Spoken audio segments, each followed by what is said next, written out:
Hekk kif wieħed iħalli n-niżla ta' Għajndwieli, jgħaddi viċin id-daħla tat-Tarzna, imbagħad jgħaddi minn taħt il-mina u fit-tarf qabel ma wieħed idura l fuq l-olja magħrufa bħala ta' San Ġwan Towxa f'Bormla, isib mafkar.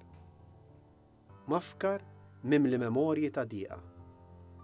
Dan qiegħed ifakkar traċedja li seħħet fl-1995, meta saret splużjoni kbira fuq il-bastiment El Farud u tilfu ħajjithom 9 ħaddiema tat-Tarzna. Il-lok fejn jinsab il-mafkar huwa viċin ukoll tat-Tarzna, fejn dawn id-9 ħaddiema ħallew ħajjithom waqt il-qadi ta' dmirhom. Il-mafkar huwa sempliċi, blokka kbira li qudiema hemm ankra tal-bastiment li kien ġie meqrud fl-isplużjoni. Mal-faċċata tal-istess blokka hemm imniżlin l-ismijiet tal-ħaddiema tat-Tarzna li tilfu ħajjithom. L-età ta' dawn il-ħaddiema dvarja minn 22 sena għal 57 sena. Dan il-mafkar twaqqaf fl-20 anniversarju ta' traċedja. L-inċident seħħ fit-3 ta' Frar 1995. Il-bastiment żgħir El Farud kien inbena fl-1969 u kien proprjetà ta' kumpanija Libjana. Il-bastiment kien jaħdem l-aktar bejn il-Libja u l-Italja. Fi Frar ta' dik is-sena kien daħal fit-Tarzna ta' Malta għal manutenzjoni. Kien fil-baċir numru 3 taħt iswar tal-Isla. Waqt xogħol li kien qed isir matul il-lejl ta' 3 ta' Frar, seħħet l-isplużjoni li qatlet immedjatament 7 ħaddiema. 2 oħra mietu l-għada minħabba l-ġrieħi li ġarbu. Kien hemm ħaddiema oħra li ndarbu iżda salvaw. Il-bastiment ġarrab ħafna ħsarat minħabba l-qawwa tal-isplużjoni.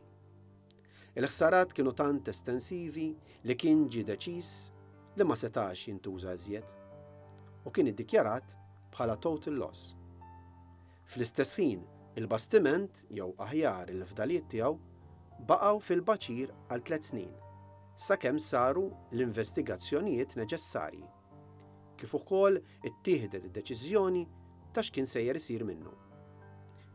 Din id-deċiżjoni kienet li l-aħjar kien li jkun marraq f'post apposta u jibda jintuża bħala lok fejn għad-dasa jkunu jistgħu jinżlu, jżuruh u fl-istess ħin joffri wkoll kenn għal ħut li jibdew jgħixu fiehu madwaru. Il-bastiment El Farud ittieħed mill-baċir numru 3 u ta' bidu għal vjaġġ tiegħu. Mejjun minn bastimenti tal-Irmonk, il-vjaġġ ħadu lejn Wied iż-Żurrieq. Flimkien ma' diversi ċentri ta' għad-dasa kien deċiż li dan il-post kien l-aħjar wieħed biex il-bastiment ikun marraq. Il-ħsieb kien biex dan jibda jkun ta' attrazzjoni għal eluf ta' Maltin u turisti li jiġu Malta biex imorru jozzu u jiskopru il-baħar f'dawk l-inħawi. Qabel mal-bastiment El Farud ġie marraq, tpoġġiet ukoll tabella li twaħlet miegħu fejn hemm imniżżel id-dettalji tal-inċident.